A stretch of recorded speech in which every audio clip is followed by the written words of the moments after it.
அதாவது அமைச்சர் உதயநிதியின் நிகழ்ச்சியில் கடும் தள்ளுமுள்ளு ஏற்பட்டதோடு திமுக துணை பொதுச் செயலாளரான அந்தியூர் செல்வராஜை வாகனத்தில் ஏற்ற மறுத்து போலீசார் அடாவடியில் ஈடுபட்டது திமுக நிர்வாகிகளை கடும் அதிர்ச்சிக்குள்ளாக்கி இருக்கிறது. தமிழகம் முழுவதும் சுற்றுப்பயணம் மேற்கொண்டு பல்வேறு அரசியல் மற்றும் கட்சி நிகழ்ச்சிகளில் அமைச்சர் உதயநிதி பங்கேற்று நலத்திட்ட உதவிகளை வழங்கி வருகிறார். அதன்படி நேற்று திருச்சி மாவட்டத்தில் பல்வேறு நிகழ்ச்சிகளில் கலந்து கொண்ட பின்னர் ஈரோடு வந்த அவர் முதல்கட்டமாக இன்று ஈரோடு பாராளுமன்ற உறுப்பினராக தேர்ந்தெடுக்கப்பட்டிருந்த KE பிரகாஷ் அவரின் அலுவலகத்தை முதற்கட்டமாக திறந்து வைப்பதற்காக வந்திருந்தார். அவருடன் திமுகவின் முக்கிய நிர்வாகிகளும் மூத்த நிர்வாகிகளும் திரளான தொண்டர்களும் அந்த நிகழ்ச்சியில் பங்கேற்பதற்காக வந்திருந்தனர். அந்த திமுக பாராளுமன்ற உறுப்பினராக தேர்ந்தெடுக்கப்பட்ட அவரது பிரகாஷின் அலுவலகத்தை திறந்து வைத்த பின்னர் உள்ளே செல்வதற்காக திமுக நிர்வாகிகள் பலரும் முண்டியெடுத்து அந்த அலுவலகத்துக்குள்ள நுழைய முயன்றனர்.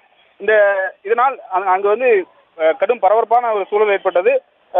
திமுகவுடைய முக்கிய நிர்வாகிகளான மாவட்ட செயலாளர்கள் மற்றும் நகராட்சி சேர்மன்களுக்கு அனுமதி மறுக்கப்பட்டிருந்த நிலையில் கூட்ட நெரிசல் காரணமாக அந்த நிகழ்ச்சியானது பாதியிலேயே ரத்து செய்யப்பட்டு அமைச்சர் உதயநிதி உடனடியாக வெளியேறியிருந்தார். அரசியல் கடும் கூட்ட நெரிசல் காரணமாக அங்கு வந்து பரபரப்பான ஒரு சூழ்நிலை ஏற்பட்டது. அதன் தொடர்ச்சியாக அந்தியூர் செல்வராஜ், அதாவது முன்னாள் தமிழக அமைச்சரும் மாநிலங்களவை உறுப்பினருமான அந்தியூர் செல்வராஜை அவரது காரில் ஏற்ற மறுத்து போலீசார் அடாவடியில் ஈடுபட்டனர்.